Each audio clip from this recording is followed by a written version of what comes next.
The brain, a complex mystery organ that influences everything a person does, thinks, or feels. Life after a brain injury can feel just as mysterious and complex, trying to navigate services, experiencing potential isolation, different functioning, and much more. The rehabilitation process can impact the person as well as their supporters. It's often filled with ups, downs, and everything in between, all while the brain is relearning and making new connections within. Join us as the Brain Injury Association of North Carolina sits down with brain injury advocates to discuss a variety of topics surrounding life after brain injury. The more we understand the different aspects of services and effects of brain injury, the better we can help make connections within our community for individuals living with a brain injury.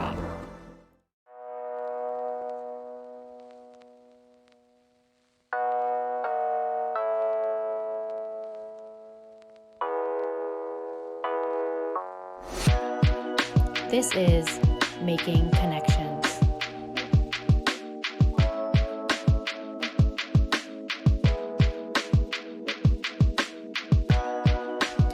Today, we're going to talk about service animals with individuals living with brain injury.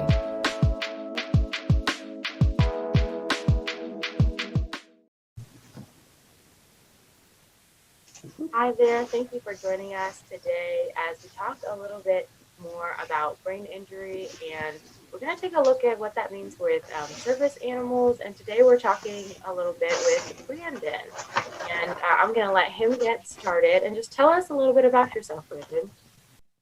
Hi, morning. My name's Brandon. This is Lap. Come on. He's a little shy this morning. Lap. There you go. This is Uconn. He's my service dog. I'm 26 years old, married, with a baby very much on the way, due in about 3 days. I am retired, United States Army, medically retired. I was in for 7 years from 2013 to 2020. And I'm a full-time college student now, just working on my degrees. My wife is still in the Army. She's a combat medic. And that's pretty much about us.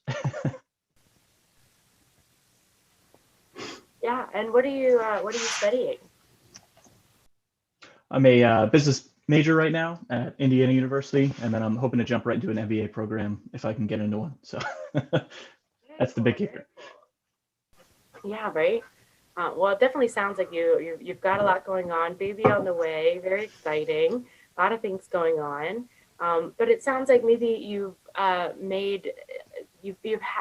through a lot to get to kind of where you are. It sounds like very stable, a lot of great things going on. Can you tell me a little bit about your brain injury and maybe how that's impacted your life? So yeah, my brain injury has been a big impact on my life. I guess I could say brain injuries. I received multiple TBIs while I was in the Army. Most of them were from jumping out of airplanes and kind of just smacking my noggin on the ground, because that's never a gentle landing.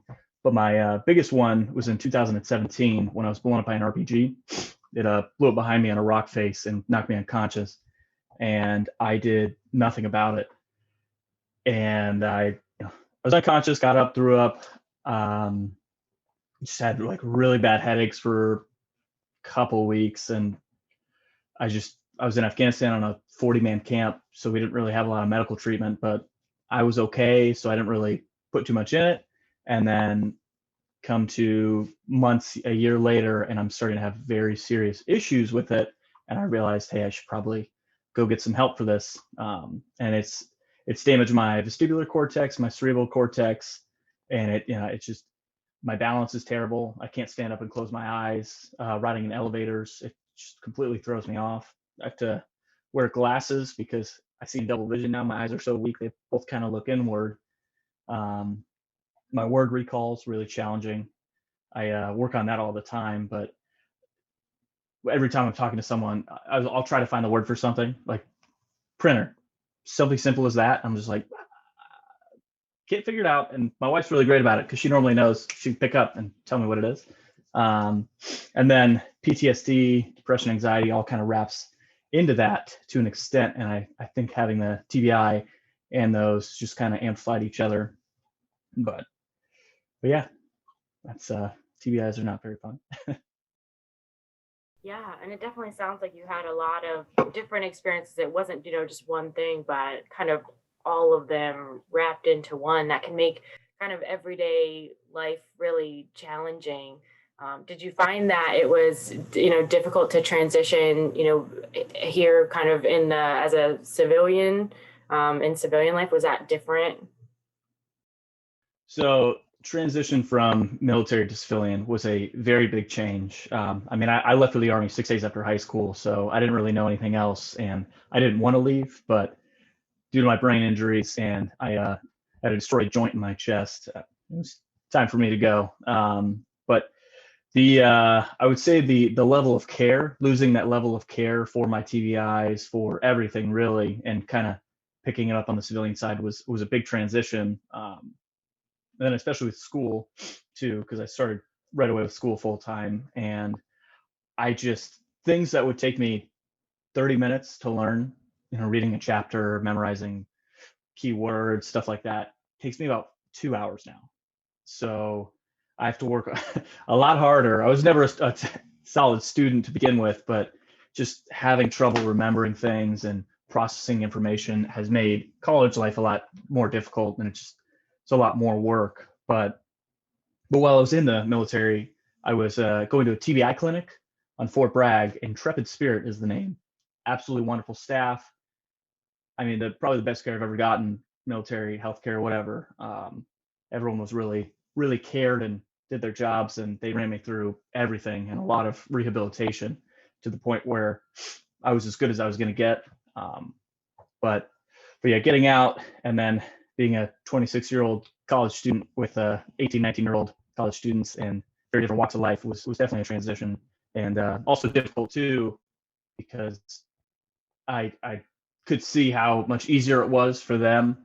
And that was frustrating at first, but now it's just everybody's different. So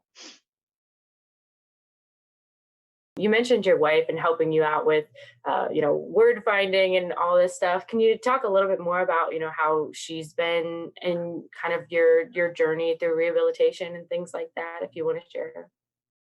absolutely. So my wife, Desiree, she has been, I mean, the biggest help.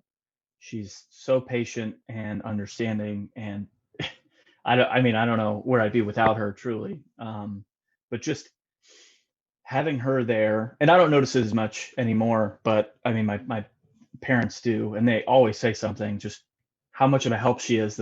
She immediately just picks up on when I'm not completely getting something, or I need help, or assistance, whatever we want to call it, and she'll jump right in, and just the most kind way, not belittling or anything like that, but she'll just jump in, help me out, and it's so fluid at this point that not a lot of people notice it.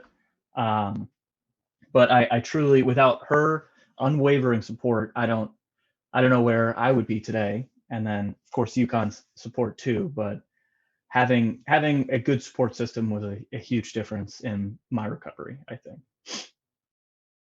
Yeah, that's so nice to have just someone that gets you and can kind of read you, when you're having your either off moments or sometimes off days. Being able to have that support is helpful. And so you mentioned Uconn. So can you tell us a little bit about, a little bit more about Uconn and how you got connected with, getting a service animal? Uconn is a 3-year-old golden retriever lab mix, little goldador. He is just the sweetest little guy. Tons of energy, tons of fun, just a huge snuggler too. But he has made, I mean, such a big impact on my life as well. And I'll start beginning. So when I found out I was being medically retired from the military, I had a lot of people recommend me looking into service dog programs, and I wasn't really sure if I, lack of a better word, deserved one. Excuse me. I worked with so many people who had bigger injuries, missing limbs, or more, I guess, more visible injuries. and problems. And I just wasn't sure if that was really a good idea for me to take away that from someone else, which was not a very good stance on that. And it took me a while to figure out that, everybody truly has their own problems. It's so, me getting a service dog really isn't taking away from someone else. It just, it benefited me, and that's the important part. But I reached out to a bunch of programs in North Carolina, and everyone I reached out to, except for PAWS for People, was just you could tell they get a million applications. They were just like, yeah, we have a 2-3 year waiting list, or like, we don't have the capacity, just good luck, whatever. And so it's very discouraging. And then PAWS for People, I can't remember who recommended it to me, but it was like almost in passing. It was recommended to me. I reached out to them, and within 24 hours, I was on the phone with someone, and they were started the interview process. And while it was lengthy, not in a bad way, they're very thorough. So they want to make sure that you aren't someone who's just like, I just want a dog to hang out with, because that's not what they're for. But it was a thorough process, and eventually I met Uconn. I bumped with him, and it's a crazy process. He picked me, which I didn't understand going in there, but I worked with a bunch of different dogs and did different commands, had interacted with them, and just him and I just clicked. It was visible, and it's very cool. But we've been working together ever since. Did a lot of training, but the whole service dog program, PAWS for People cares. They truly care. A lot of the other programs you hear about, it's about a 2-week training, like, and then that's it. Good luck. Have a good life. I'm in contact with them all the time if I ever need support or anything. We have yearly certifications, recertifications, and it's a good program, and they truly produce world-class dogs. I mean, he's incredible. So. Well, I love the what you said about that he picked you. Can you talk a little bit about, what how that felt, and kind of the change that you maybe saw once you were able to, be partnered with him, and bringing him back home? What did that look like? So I was very nervous. I wasn't sure what all it entailed for him picking me, and then I also was so worried that one of the dogs wouldn't pick me, because it happens. Sometimes, no matter how many dogs there are, the personalities, whatever, just doesn't jive, and that's okay. But I guess I'll backtrack a little bit again. I was dealing with a lot of severe anxiety and depression, PTSD. It's just all started just getting worse when I started to get out, because I was losing all that military support system and healthcare, and I had to find new providers and X, Y, and Z. And I was really just starting to feel everything creeping in on me. And I just working with him, so bumping with him, yet again, so nervous. I'm feeling terrible. I had my good friend with me. He was great support there too, but remember just so worried a dog wasn't going to pick me. And I'm working with some of the dogs, and none of them are really like responding that well. They were listening, don't get me wrong, but it just wasn't. It's like, whatever. And then Uconn comes up, and this is a signature move. His mom does it too, where he comes up and he sits down and he kind of puts his arms out in like a hug. And from there, it's like, oh, okay, because he didn't do it to anybody else, and he was like, all right, I like you. And then we're working, and it was very fluid, and I just immediately, just a rush of relief and just excitement, because it happened, and now I have something to look forward to and work towards with training until he can come home. So, isn't that right, buddy? Would you say that there's anything that you've learned about yourself since your injury, since getting Uconn? Kind of, have you seen the biggest growth, or what are you working on currently? So I would say the biggest thing that I've learned, and grown with is just patience. I'm my world, or I'm my hardest critic. With everything. I really have a problem with mediocrity and just not being the best at whatever I'm doing. Not in a negative way towards other people. It's not necessarily competition, but I basically compete with myself to do better.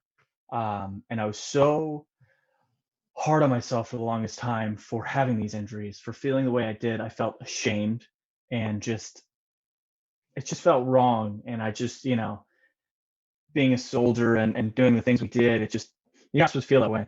And although the military and, really just the world is moving towards treating PTSD and behavioral health, mental health is a bigger focus these days, there's still a stigma in the military where it's like, just, this is your job, do it, move on, whatever, be able to perform. And I was getting to the point where I couldn't perform because I was so bothered and burdened by everything. But when I started working with him, he's a wonderful dog. I love him very much, but he's energetic, he's excited, and which was exactly what I needed because I had to put in a little bit more work, and it was challenging at times and disheartening at times when we'd have a bad day because that happens.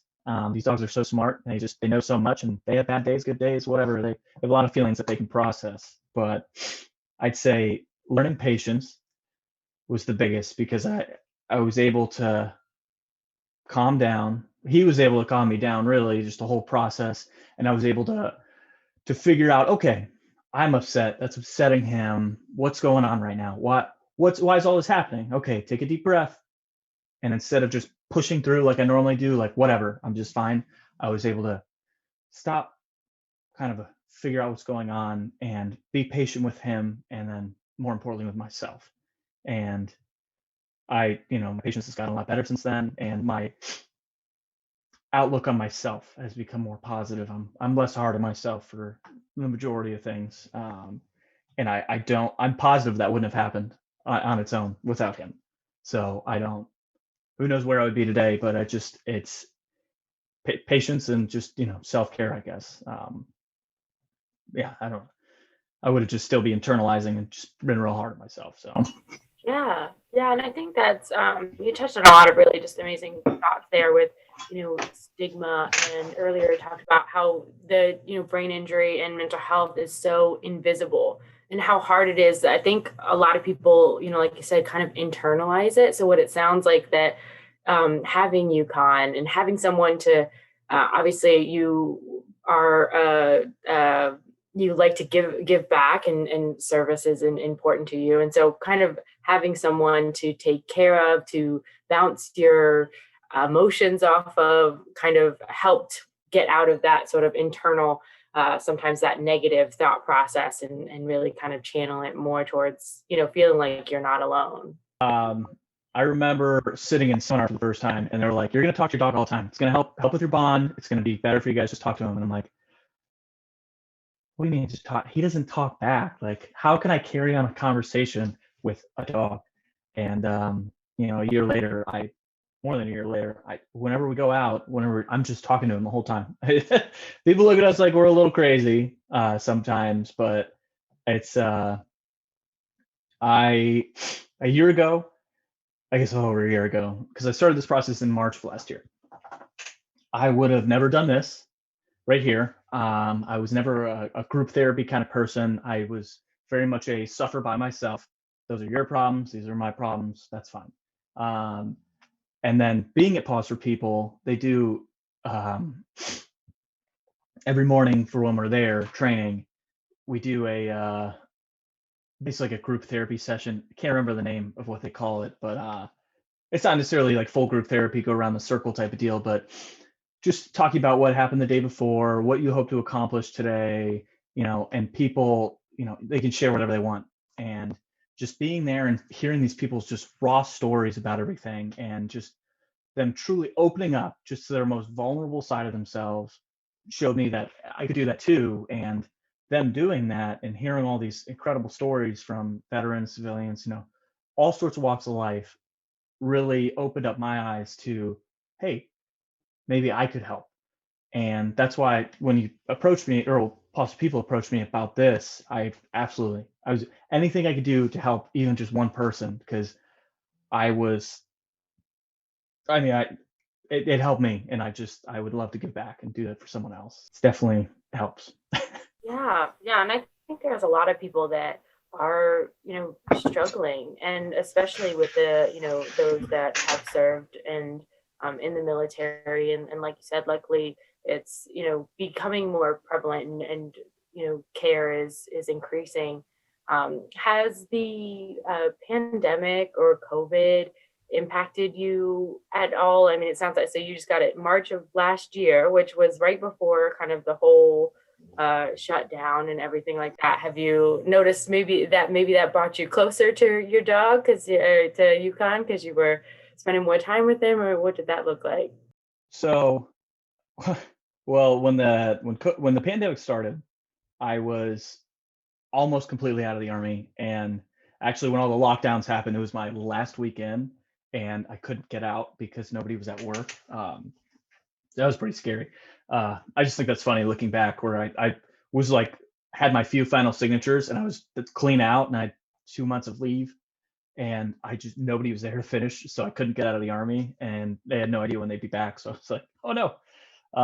But more importantly, going back to him with that, we were able to do a lot of training still with COVID and with restrictions. We worked around it, and that was important.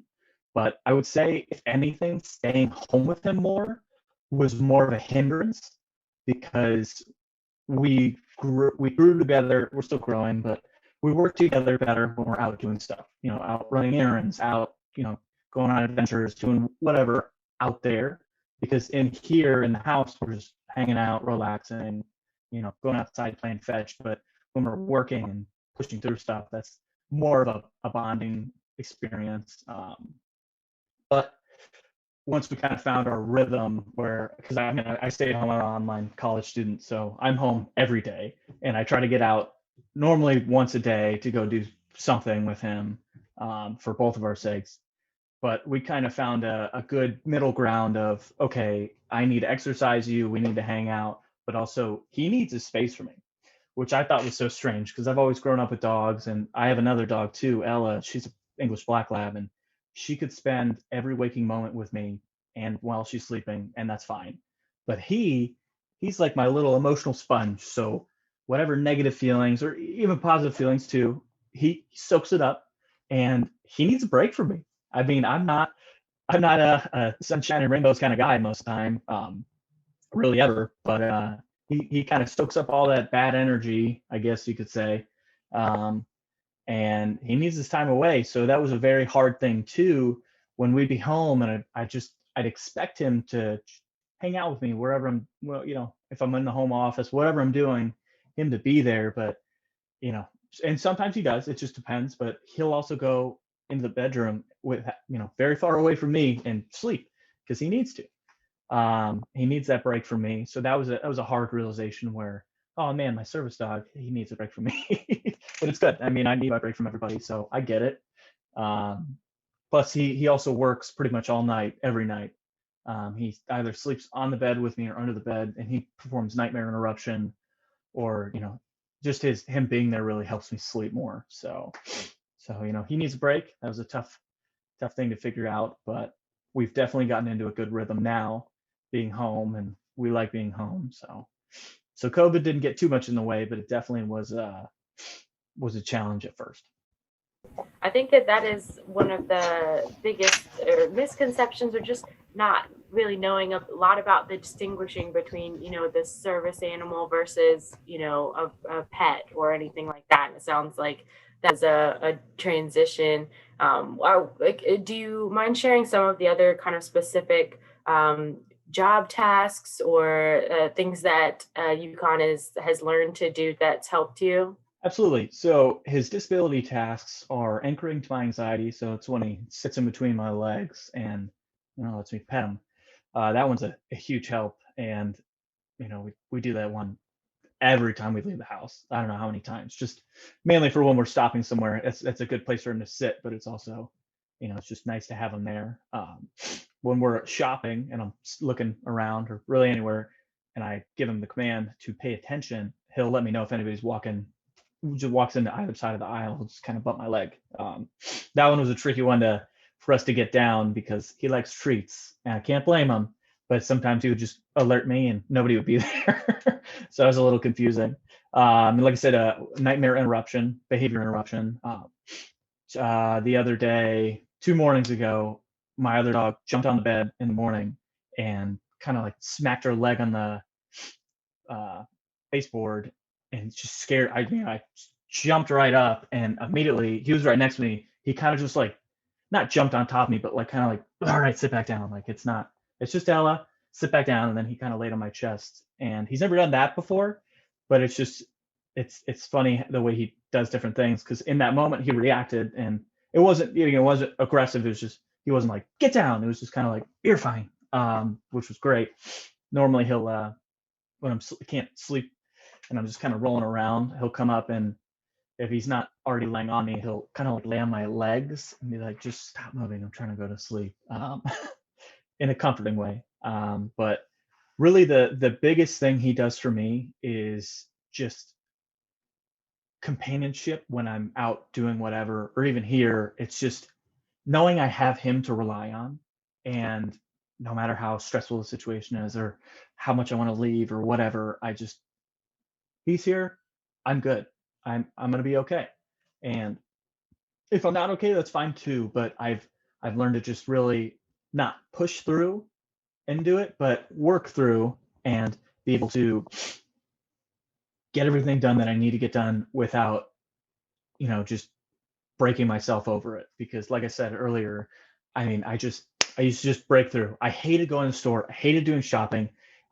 And I hated that I hated doing it, because like that's so stereotypical of like PTSD and in the media, where like, oh, they can't do grocery shopping and stuff. But like, I just hate being around people and crowds. They just make me uncomfortable. I get very paranoid.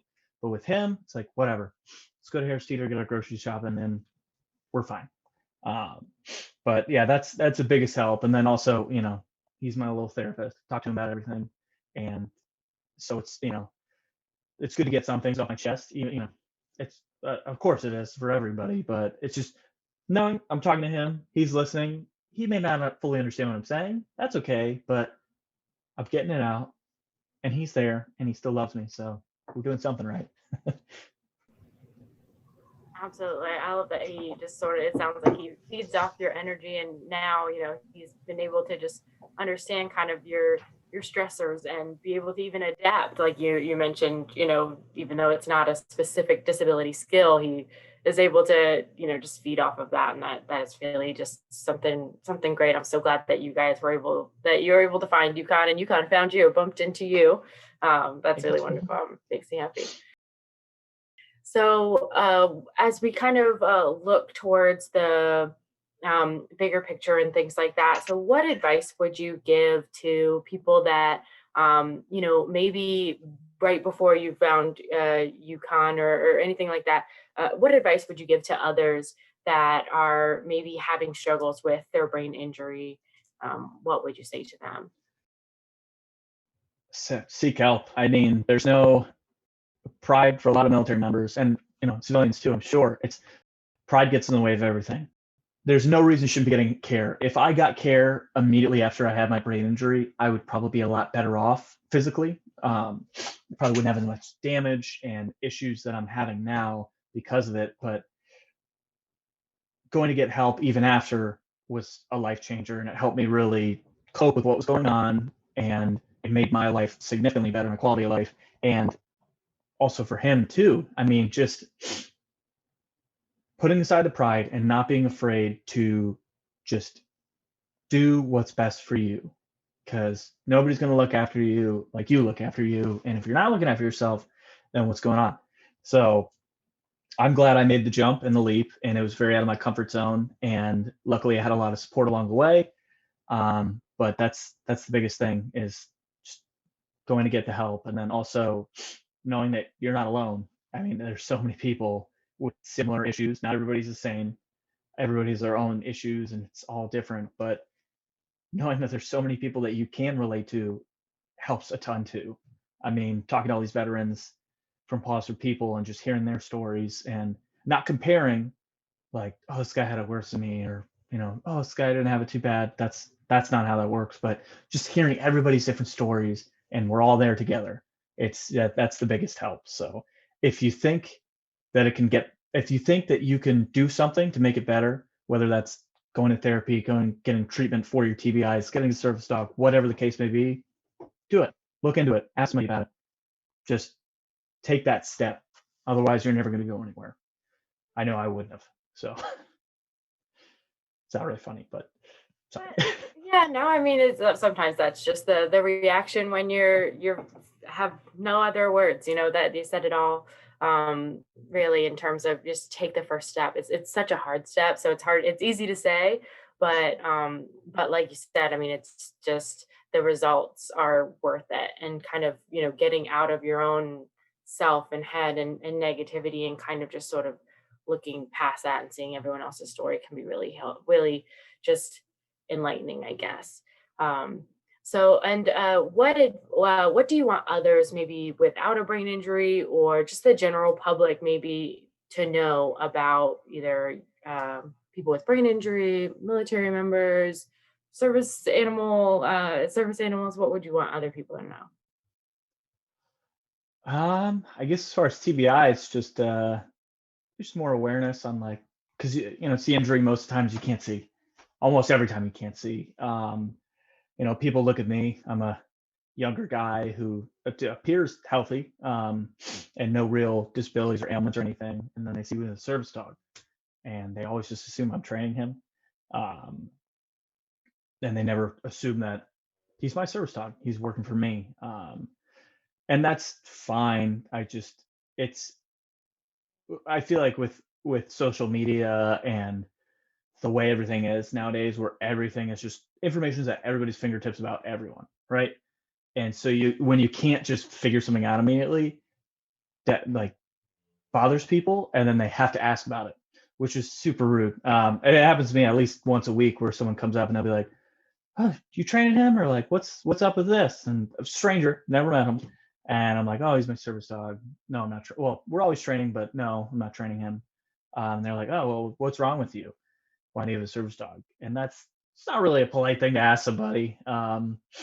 And that's more just human curiosity than anything. I don't think, most of the time people don't do it to be rude. It's just they see something that doesn't make sense, and so they have to try to figure it out. It's human nature. But I guess just more awareness about TBIs and service dogs and everything. I mean, the more people know, the easier it is. And I'm noticing a lot with younger parents, um, versus older generations, service dogs and mental health and TBIs and everything. People know a lot, and normally the younger parents with younger kids and everything, like they leave us alone. They don't ask that. Normally it's older people. Not a knock on older generations. It's just that's not normal, and that's not really something well known about. But I guess just general awareness about everything, which is hard.